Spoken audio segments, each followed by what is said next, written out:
నీళ్ళు అక్కడ అడగ అందుకే రెడీ రెడీ అదే చిన్ని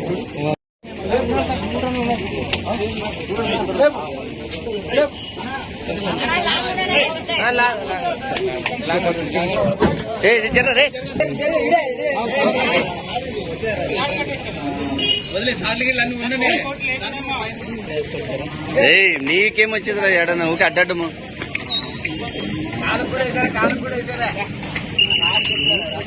మీరు అడ్డు ఇడిస్తే ఉరుకుతాయి ఇప్పుడు అవి. అందరికీ జై శ్రీరామ్.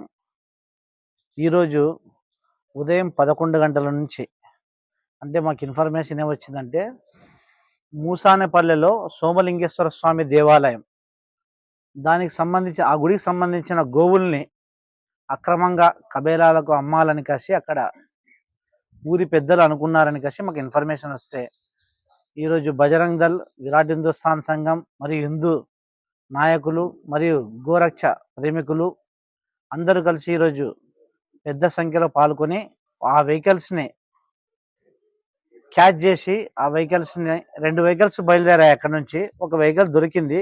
ఒక వెహికల్ మామూలు కొద్దిగా స్పీడ్గా వెళ్ళి అది తప్పిపోయింది. ఒక వెహికల్ దొరికితే దాంట్లో 5 ఆవులు 2 దూడలు ఉన్నాయి. ఇంక అక్కడే మనము పంజరాపూల్ దగ్గరే గోశాలలో వదిలేసి అంతట్లోనే పోలీస్ వారికి ఇన్ఫర్మేషన్ ఇచ్చి అక్కడ నుంచి ఇస్వి స్టేషన్కి వచ్చి కంప్లైంట్ ఇచ్చి ఎఫ్ఐఆర్ కట్టిస్తున్నాము. ఆ ఆటో మరియు ఆ గోవుల్ని ఎవరైతే అక్రమంగా విషయం ఏమంటే మూసానపల్లిలో ఉండే ఆ దేవాలయానికి దాదాపుగా 100 ఎకరాల భూమి ఉంది. 100 ఎకరాల భూమి ఉన్న దేవాలయానికి కనీసం ఒక 50 ఆవులు మెయింటైన్ చేసేంత గోశాల ఏర్పాటు చేసుకోలేరంటే వాళ్ళ ఊరోళ్ళు మరి వాళ్ళ విజ్ఞతకే వదిలేస్తున్నాము.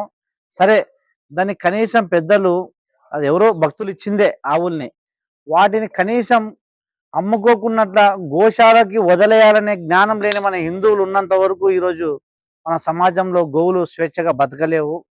కాబట్టి ఇకనైనా హిందువులు మేల్కొనండి, దేవాలయానికి సంబంధించిన ఆస్తుల్ని కాపాడుకోండి, వాటికి ఇచ్చిన గోవుల్ని కాపాడుకోండి. గోవే లేకపోతే ప్రపంచమే ఉండదు, అది పెద్ద పెద్ద సైంటిస్టులే చెప్పినారు. కాబట్టి దయచేసి ప్రతి ఒక్కరు కూడా గోవుల్ని కాపాడండి.